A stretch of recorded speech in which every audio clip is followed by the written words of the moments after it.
In this video, I'm gonna walk you step by step exactly what I would do if I were starting all over in real estate here in 2025. Now, over the course of the past 20 years, I have bought over 200 properties, and our company, Evernest, we manage around 20,000 rental properties across the country. So I have seen a lot, and if I were starting over from scratch today, I'm going to walk you through exactly what we would do. Step number one, I'm going to set my goal.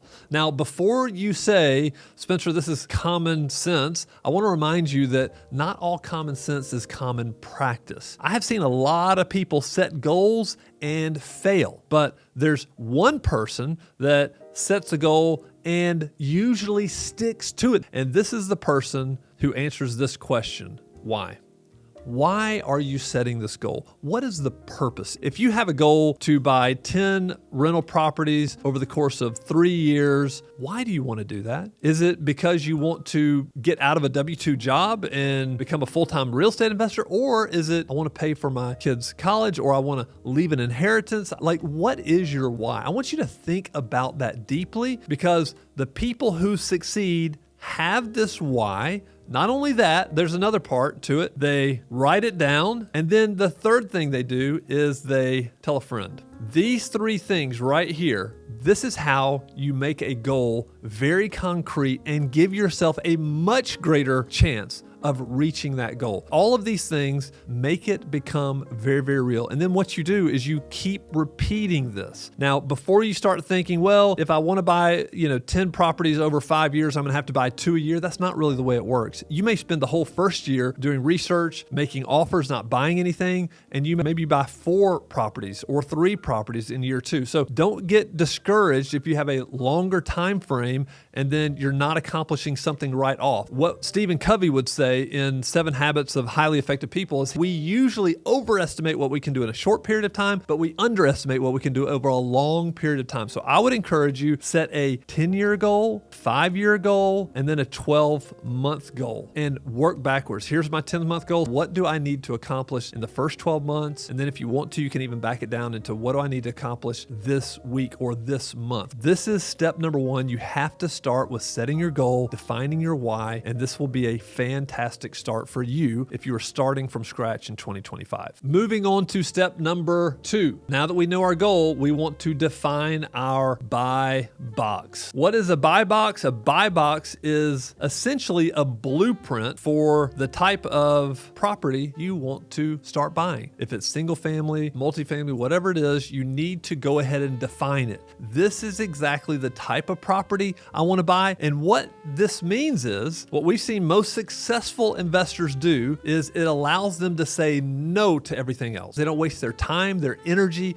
making decisions down the road on properties they should never buy. Now, you may not know what is a good rental property. Well, I want to tell you, you don't really have to recreate the wheel and say, hey, I need to figure out what my buy box is. You can steal my buy box. I've done this for 20 years. I'll tell you exactly the types of houses that I would be buying. You can take mine. So what I would do is, if I were buying single family, I would buy a 3-bedroom, 2-bath property. Now, it could be a 3-3, it could be a 4-3. Minimum would be a 3-2. It shouldn't be any smaller than 1,200 square feet. I want it built in 1960 or newer. Don't want a lot of old house stock. I don't need to be buying those because they're going to have a lot more repair problems, more issues that you're going to have to deal with. So 1960 and newer. I'm going to say no swimming pools, just a liability, extra expense. You don't need it. They don't add anything to the rental property. They're a headache and a nuisance. So no swimming pools. Probably 1/4 acre lot. I don't think anything bigger than that is needed. You don't want like an acre, 2, 3 acres, because guess what? When you're putting residents in there, they don't want to cut the grass. And when it's vacant, you're going to have to cut the grass. And it's either going to be expensive or time consuming. So don't want that.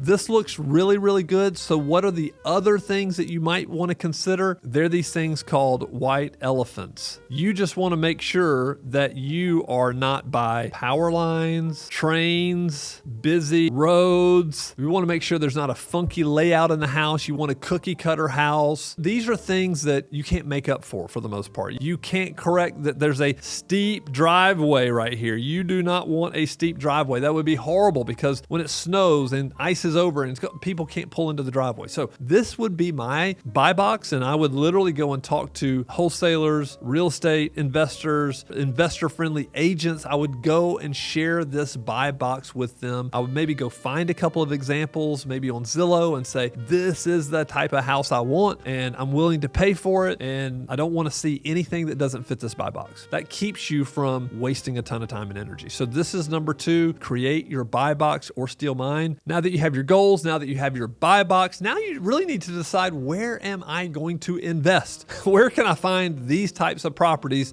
that I can afford? And so step number 3, find your market. Now, the great thing is here in the United States, there are a lot of great markets to choose from. It just really kind of depends on what you want. Some people like to invest in their backyard, and I don't think that's a bad decision. This is exactly what I did. I started investing here in my backyard. I've never bought out of state, besides we did buy one a few years ago in Jackson, Mississippi as an experiment, but I chose my backyard just because I like to drive and look at property. I like to know the neighborhood. I know every single pocket of what probably would work for me, what wouldn't. So I became an expert in my local market. However, that doesn't mean that you can't become an expert out of state. If you live in a market that they're not going to give you the properties at the price that you want, then you need to be looking in different markets. So what are those markets? I have seen just a lot of real estate investors over the years, and they're usually looking in the Midwest and in the Southeast. And why is this? Well, these markets will give you a little bit of a yield, a little bit of a return, or the promise of cash flow if you can buy right. And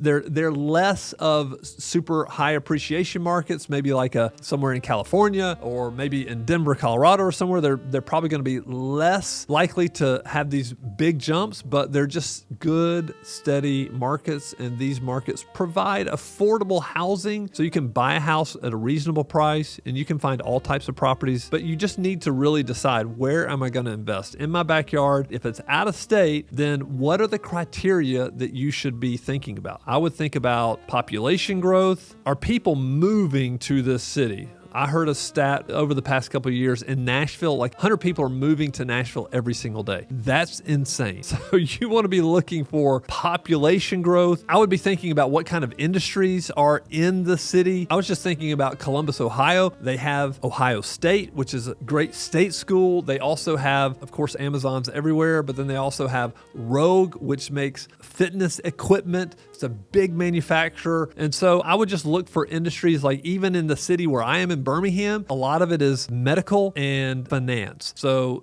those are the industries that kind of drive our economy. We also have a university here, University of Alabama at Birmingham. So we have population growth and we have some good, strong, solid industries that aren't going anywhere anytime soon. And so think about those types of things when you're looking to invest. Hey, where can I find affordable housing that's going to help me reach my goal within the buy box in a market that seems to be doing well? It doesn't have to be like Nashville, but that it's not declining and there's not going to be people who want to rent in this area over a long period of time. So this is step number 3, is you've got to define your market.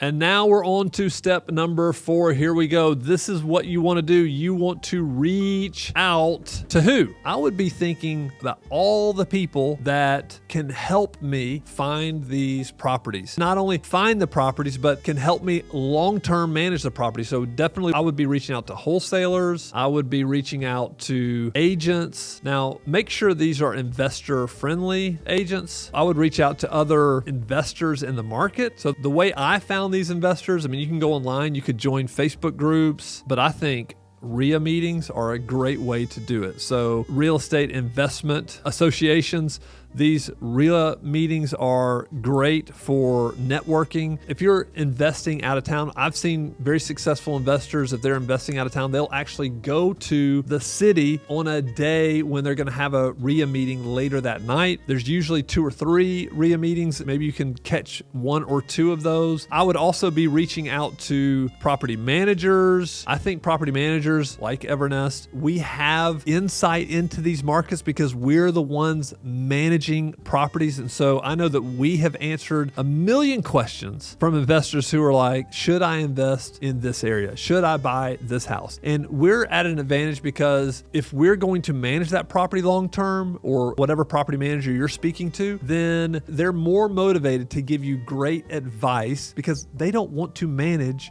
junk. And so property managers are a great source of information about the market, about properties, about rental rate. They'll be very, very realistic. I might even reach out to turnkey providers. I would just be careful with turnkey providers. You want to make sure that you vet anybody that you're going to do business with. Make sure they're legit, that they operate with integrity. There's been plenty of turnkey providers that haven't done that. They've given the industry a bad name. So just be careful. Then you've got people like, I would talk to your CPA. I would reach out, maybe find a closing attorney. But right here, this list that I've written down right here, this would be the very first people I would start reaching out to. I would start talking to. I would get as much information about the market and about the properties. I'd share my buy box and say, is there anything there? Can you help me find something? A lot of times property managers actually know people who are selling property as well. So that's just a bonus for you. But these are the people I would start reaching out to once I understood what my goals were, once I got my buy box, once I understood the market that I was investing in, then I would start digging into that market and finding everything out about it that I could from experts in the market. All right, let's move on to step number 5. And here we're off. Number 5, you need financing. Get this lined up. Now, if you have an investor-friendly agent, they may be asking you, are you pre-approved or whatever? You just need to find your source of capital at the end of the day, because what you want to be able to do is, if a good property comes across your desk and you're ready to pull the trigger, financing is going to be one of the big things. In markets today that are great properties, when you haven't found a great property, you're going to need to act quickly, and you can't drag out the closing for 45, 60 days while you get financing. You need to have all of this lined up before. So I would think about, obviously, the bank. You can go hard money. We know a lot of hard money lenders. You can go private lending. And what I mean by this, it's a little bit different than hard money. Like hard money lenders, that's what they're specifically doing. They're loaning money. They're going to charge higher interest rates. Maybe private lending could be a family member, or it could be a friend of yours. You'll be surprised at how many people have cash that they would like to invest in real estate. And if you're willing to put in the legwork and do all the hard work, and they're willing to put up the capital, maybe they take a percentage, like a return on that money. Or in some cases, they want to do potentially a JV deal where they split profits with you in some way. You can determine what the criteria and what the terms are for getting this money, but here are just a few ways that I have seen people do this. I've even seen people do owner finance deals where they're negotiating with the seller to hold part of the note because maybe they've got a down payment ready and you're willing to put a down payment down, and then the seller's holding the note, and then you're going to refinance them out once the house gets fixed up and rented out because the bank would loan on that. There's all kinds of ways you can do it. Like, financing should never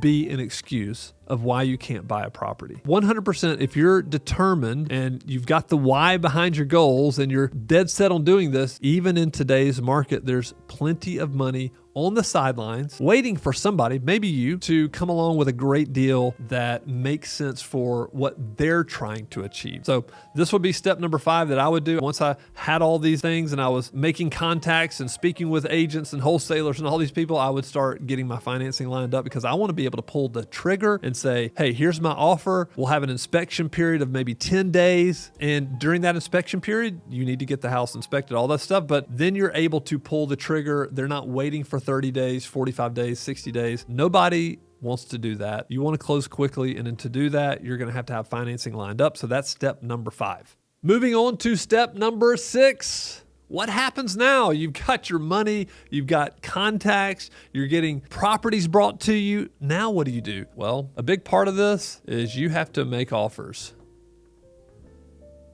You have to make offers, and you have to understand that not every offer is going to be accepted. If you're buying at a really good price that's going to leave you room, leave you equity, then guess what? You may have 1 out of 10 offers accepted. The way I would think about this, just in rough numbers, this isn't like a hard and fast rule. The way I would be thinking is 70% of ARV. That's after repair value. So if you have a property that is a $200,000 property, ARV, that's after repair value, you're like, hey, I know this property and this is going to be a great deal. All you want to have in this property from the purchase price, closing cost, rehab is $140,000. That right there is 70%.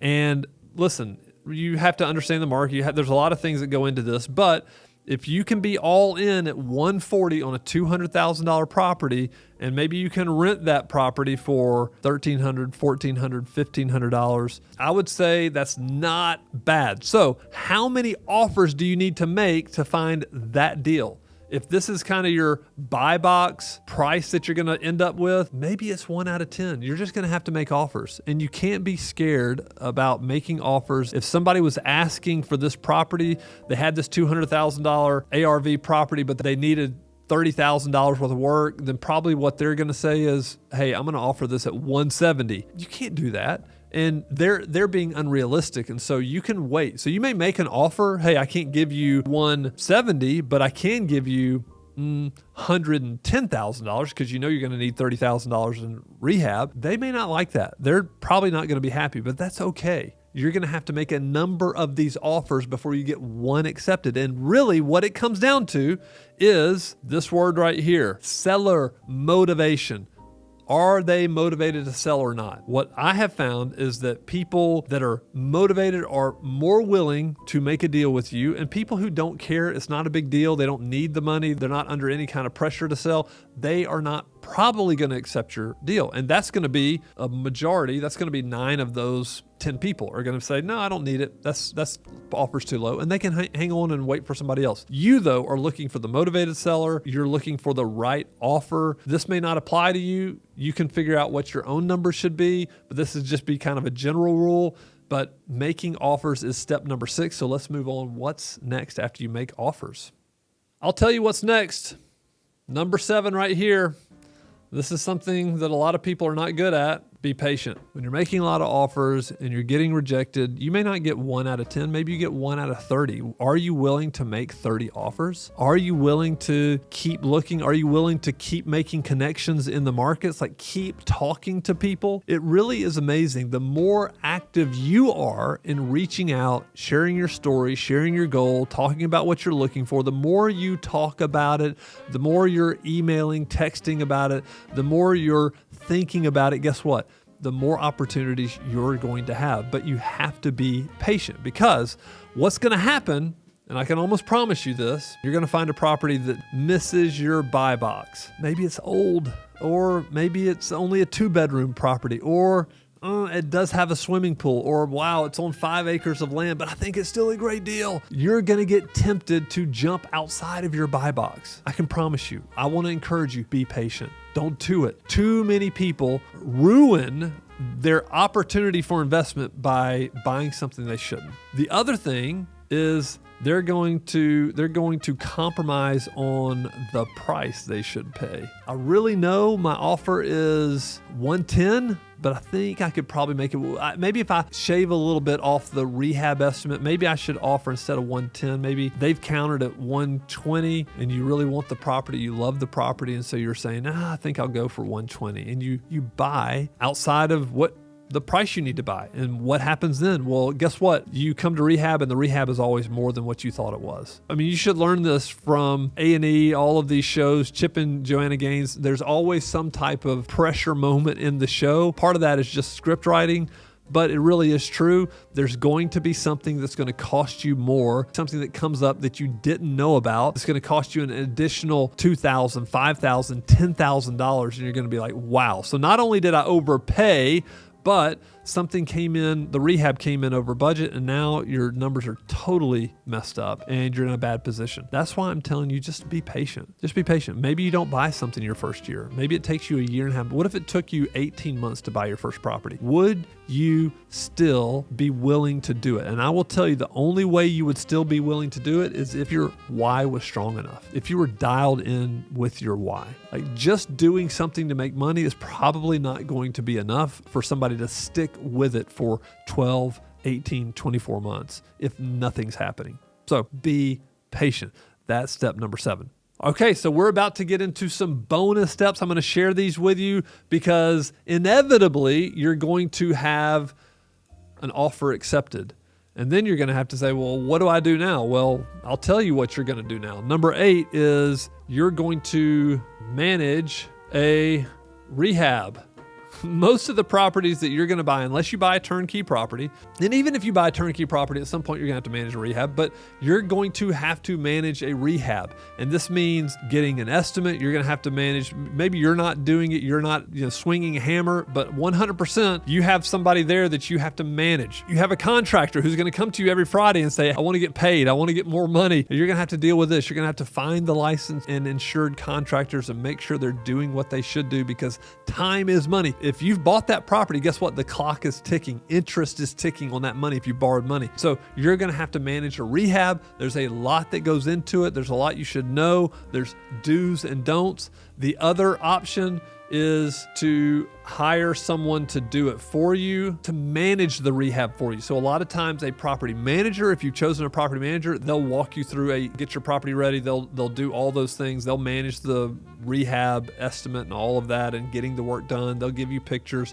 So you can either do it yourself or you can hire somebody to do it. And now the next step is you've got to market the property. Again, I'm assuming you are not with a property manager at this point. You're going to have to market the property. The first place you want to put it is Zillow, but before you do it, you better know for certain what the rental rate is. You need to be offering market rate, because if you're too high, guess what's going to happen? Nobody's going to come and look at the property. It's just going to be crickets. You're going to put it out there at $1,500. The rest of the market for a similar house is around $1,400. You're going to be sitting there twiddling your thumbs, $1,500, not getting any applications. And guess what happens? 30 days passes, 60 days passes, 90 days pass, and you have missed the opportunity to make $4,500 in rental income just by sitting there with the price too high.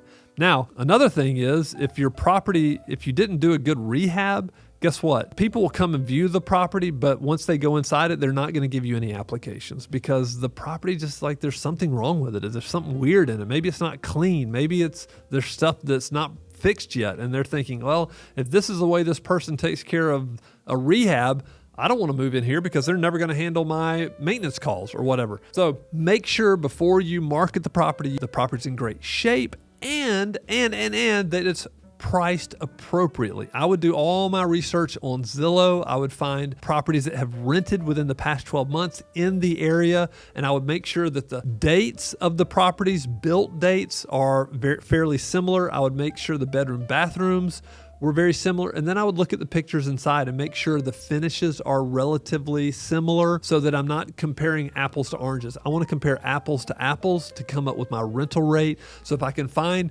3 or 4 houses within less than half a mile around me that have rented for $1,500, then I would feel safe that that's market rate. I would say, yes, $1,500 is market rate. But if for some reason your property sits there with no activity, I would start lowering in $25 increments, maybe $50 increments, lower it until you start getting some action on that property. And once you start getting applications and people viewing the property that, hey, I'm onto something, this is the right price. And number 10, we've walked through all of these steps, 9 steps. Then what's the 10th step here? You have got to manage. So what does that mean? What does managing a property mean? Well, it means you are handling everything. You're getting a lease signed. You're collecting a security deposit. Now, I want to tell you, you need to set that security deposit aside. You cannot touch that money. Set it aside, because when the resident moves out in 12, 24, 36 months, you're going to need to provide that back for them unless there's been resident-related damage at the property.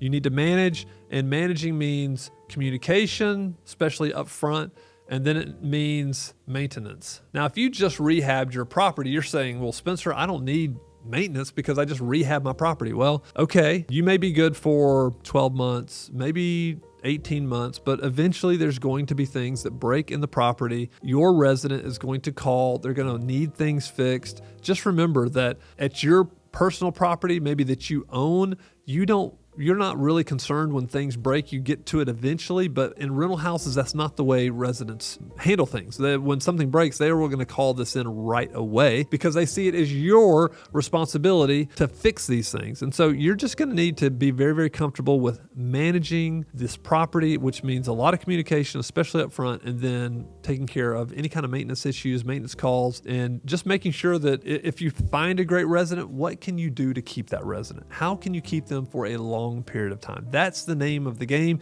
You definitely don't want to be turning residents over every 12 months because you're going to have vacancy, you're going to have renovation costs. There's just all kinds of expenses that come with turning a resident. So your goal is to keep them as long as you can. The longest I've ever kept somebody is about 9.5 to 10 years. And best investment, like the best rental property I've ever had, is because that resident stayed there. They took care of the property. They were a joy to deal with. They paid every single month, and I was happy to keep them there. There were years that I'd never raised the rent because I just wanted them to be happy and stay in that property. So that's it. That's all 10 of the things that I would do if I were starting over. Now, if you want to find out exactly what properties never to buy, that I would say don't ever touch these, go ahead and watch this video right here.